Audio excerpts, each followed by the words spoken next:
दिल्ली के मुख्यमंत्री अरविंद केजरीवाल एक तरफ तिहाड़ जेल में बंद है।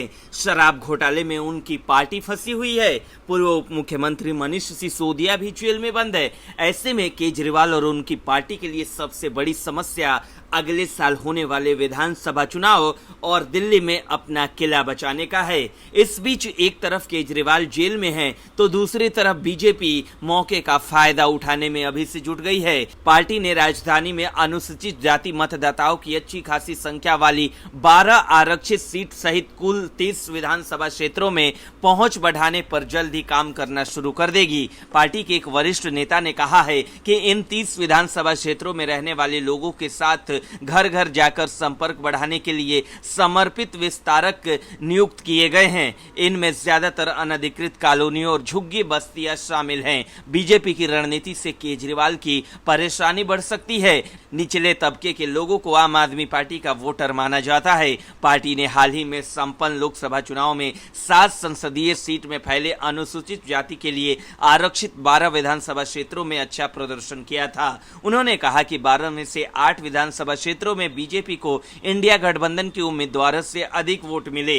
बीजेपी नेता ने कहा कि इससे पार्टी के भीतर विश्वास बढ़ा है कि दलित मतदाताओं की बहुलत वाली ये सीट विधानसभा चुनाव में भी जीती जा सकती है। बीजेपी वर्ष 2013 के बाद से दलित बहुल सीट को जीतने में लगातार विफल रही है और पार्टी को दिल्ली में सरकार बनाने में कठिन चुनौतियों का सामना करना पड़ रहा है। बीजेपी की दिल्ली इकाई के अनुसूचित जाति मोर्चा के अध्यक्ष मोहनलाल गिरहा ने कहा, इन 12 आरक्षित सीट के अलावा बिजवासन, नरेला, नागलोई और शहादरा जैसे लगभग 18 निर्वाचन क्षेत्र भी हैं, जहां दलित मतदाता चुनाव में उम्मीदवारों के भाग्य का फैसला करने में महत्वपूर्ण भूमिका निभाते हैं। गिरहा ने कहा कि पार्टी द्वारा जिन्हें विस्तारक नियुक्त किया गया है वो कुल 13,000 से अधिक मतदान केंद्रों में से लगभग 4,000 मतदान केंद्रों पर ध्यान केंद्रित करेंगे जहां दलित वोट मायने रखते हैं। उन्होंने कहा कि इन 30 विधानसभा सीट में से प्रत्येक में एक समर्पित विस्तारक होगा जो मतदाताओं के साथ नियमित घर घर संपर्क सुनिश्चित करने के लिए प्रत्येक बूथ के लिए 10 कार्यकर्ताओं को तैनात करेगा। गौरतलब है कि दिल्ली में विधानसभा चुनाव अगले साल फरवरी में होना है। इस बार दिल्ली में बीजेपी, कांग्रेस और आम आदमी पार्टी के बीच त्रिशंकु मुकाबला होने के आसार है। हालांकि केजरीवाल जेल में है, ऐसे में दिल्ली में